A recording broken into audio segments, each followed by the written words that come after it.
Il était une fois, dans une ville animée, une famille riche. Les parents, monsieur et madame Benjamin, travaillaient sans relâche pour gagner de l'argent et développer leur entreprise.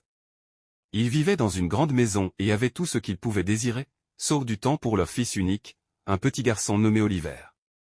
Oliver n'avait que 8 ans, mais il se sentait souvent très seul.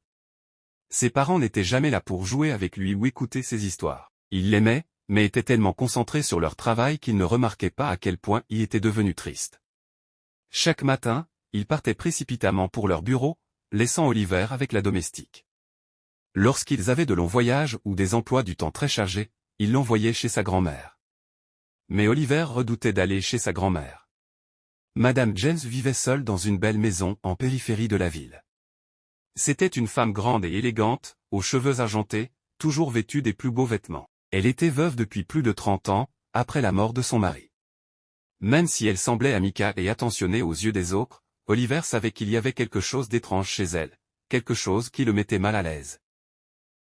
À chaque fois que ses parents lui annonçaient qu'il allait passer du temps chez grand-mère James, son cœur se serrait. « Mais je ne veux pas y aller, » disait-il. « Je peux rester ici avec la domestique ?» Mais ses parents lui répondaient toujours la même chose, « Ta grand-mère t'aime, tu devrais être heureux de passer du temps avec elle.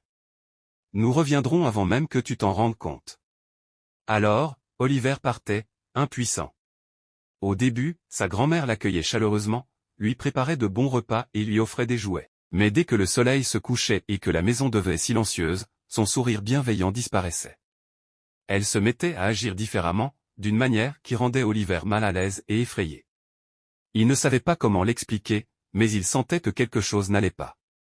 Elle le serrait trop fort contre elle, l'embrassait sur la bouche et lui caressait le dos, parfois même plus.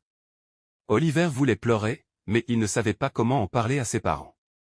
Lorsqu'ils revenaient de leur voyage, ils étaient trop fatigués pour l'écouter. « Je n'aime pas rester chez grand-mère », essaya-t-il de leur dire une fois. Mais ils balayèrent son inquiétude d'un geste de la main. « Oliver, nous faisons cela pour toi. Nous travaillons pour que tu aies une belle vie. Maintenant, sois un bon garçon. » Oliver savait que ses parents l'aimaient, mais il n'avait jamais le temps de l'écouter. Sa grand-mère, en revanche, jouait toujours le rôle de la parfaite grand-mère devant eux. « C'est un véritable rayon de soleil », disait-elle en souriant. Oliver détestait ces moments, car personne ne voyait la vérité. À l'école, ses professeurs remarquèrent qu'il n'était plus le garçon joyeux qu'il avait été. Il était devenu silencieux, triste, toujours assis seul pendant la récréation. Ses amis l'invitaient à jouer, mais il n'en avait plus envie. Son cœur était alourdi par un secret qu'il ne comprenait pas complètement. Il savait que ce que sa grand-mère lui faisait était mal, mais il ne savait pas comment y mettre fin. Elle lui répétait toujours, « Ne dis rien, Oliver.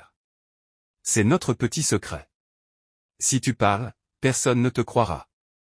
On dira que tu mens. » Alors Oliver se taisait. Il pensait que ses parents étaient trop occupés pour l'aider, et il se sentait complètement seul. Plus le temps passait, plus les choses s'aggravaient. Les nuits étaient les pires. Il restait éveillé, espérant que le matin arrive vite pour qu'il puisse rentrer chez lui. Un jour, après un séjour particulièrement long chez sa grand-mère, Oliver s'assit près de la fenêtre et regarda le monde extérieur. Il vit d'autres enfants jouer dehors et il souhaita être comme eux, insouciant et heureux. Mais au lieu de cela, il se sentait piégé dans un cauchemar dont personne ne semblait se soucier.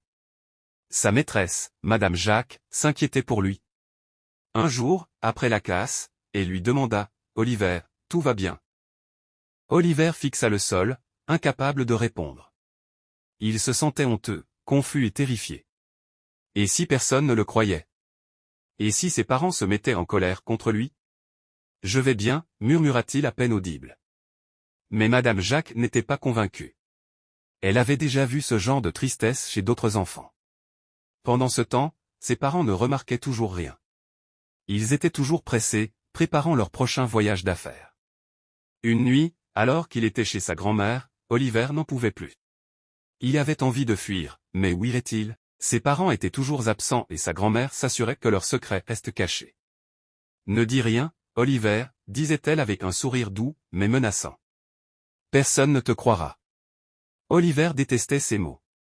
Il le faisait se sentir insignifiant, comme s'il n'avait aucune importance. Il voulait crier, mais il pleura silencieusement dans son oreiller, en espérant que le matin vienne vite.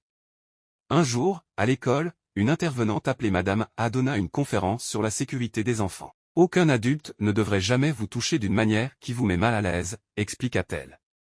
Et si cela arrive, vous devez en parler à une personne de confiance. Les mots résonnèrent dans l'esprit d'Oliver. Nous vous croirons, dit-elle. Son cœur battait à tout rompre. Et si quelqu'un l'écoutait enfin? Quand la cloche sonna, Oliver ne bougea pas.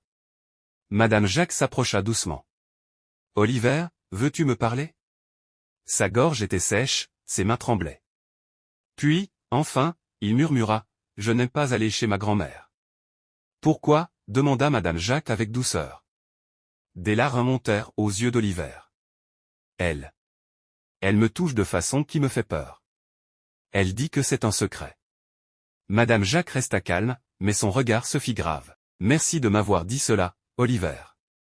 Tu es très courageux. Nous allons t'aider. Ce jour-là, l'école contacta les services sociaux. Après une enquête, la vérité éclata. Les médecins trouvèrent des marques sur le corps d'Oliver qui racontaient une histoire qu'il avait gardée cachée trop longtemps. Ses parents, sous le choc, réalisèrent à quel point ils avaient échoué à protéger leur fils. Grand-mère James fut arrêtée et jugée coupable. Il s'avéra qu'Oliver n'était pas sa première victime. Finalement, Oliver fut placé dans une famille d'accueil aimante qui lui offrit le soutien et l'amour qu'il avait toujours mérité. Avec le temps, il commença à guérir, entouré de personnes qui l'écoutaient et le protégeaient.